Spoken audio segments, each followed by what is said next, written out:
نهايه خدمه الغز علقه. ما ينفع تعملوا كده مع الراجل؟ يعني راجل استحملكوا وقاعد معاكوا في كل الظروف دي، وتكون في النهايه كده حاجه بالمنظر ده. ده كان ملخص نهايه علاقه جون ادوارد المدير الرياضي بنادي الزمالك. فوجئنا جميعا من يومين بقرار استقاله او اقاله او انهاء تعاقد جون ادوارد مع نادي الزمالك، واللي خلى معظم الزملكاويه دخلوا في انقسامات.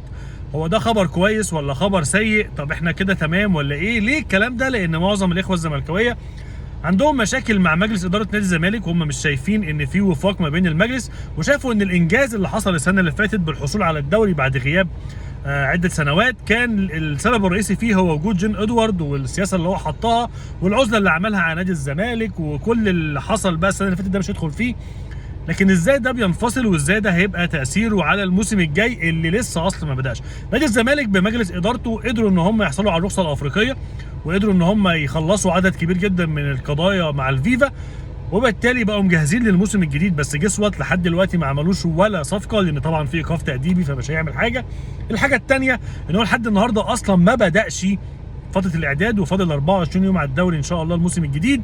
وبالتالي انفصال جون ادوارد جاء نتيجه ان الراجل كان طالب ان لعيبه الزمالك ياخدوا مستحقاتهم عن الموسم اللي فات قبل ما ينزلوا الملعب في الموسم الجديد، والزمالك ما زال محاطا بالعديد من المشاكل.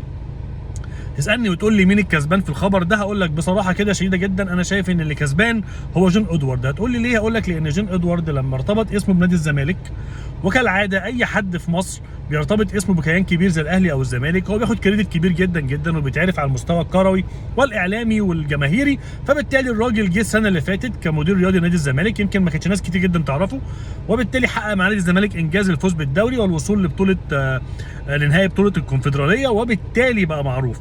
انفصال النهارده عن نادي الزمالك هيحط الضغط على مجلس اداره نادي الزمالك في الموسم الجديد، وبالتالي الراجل النهارده اثبت ان هو مدير رياضي كفء، لانه قدر يشتغل في وسط ظروف صعبه جدا ويحقق بطوله، وسكواد كمان كان ضعيف جدا، وتغيير مدربين كان في اخطاء طبعا هو شريك فيها، لكن الكونكلوجن في النهايه النتيجه ان جون ادوارد قدر يفوز ببطوله مع نادي الزمالك في وسط الظروف دي.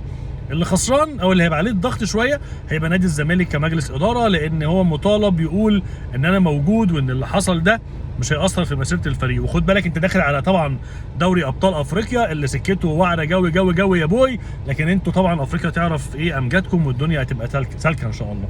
ده كده كان سريعا رايي في موضوع جون ادوارد وانفصاله عن نادي الزمالك. سميها اقاله سميها استقاله زي ما انت عايز، لكن هو ده كان وجهه نظري.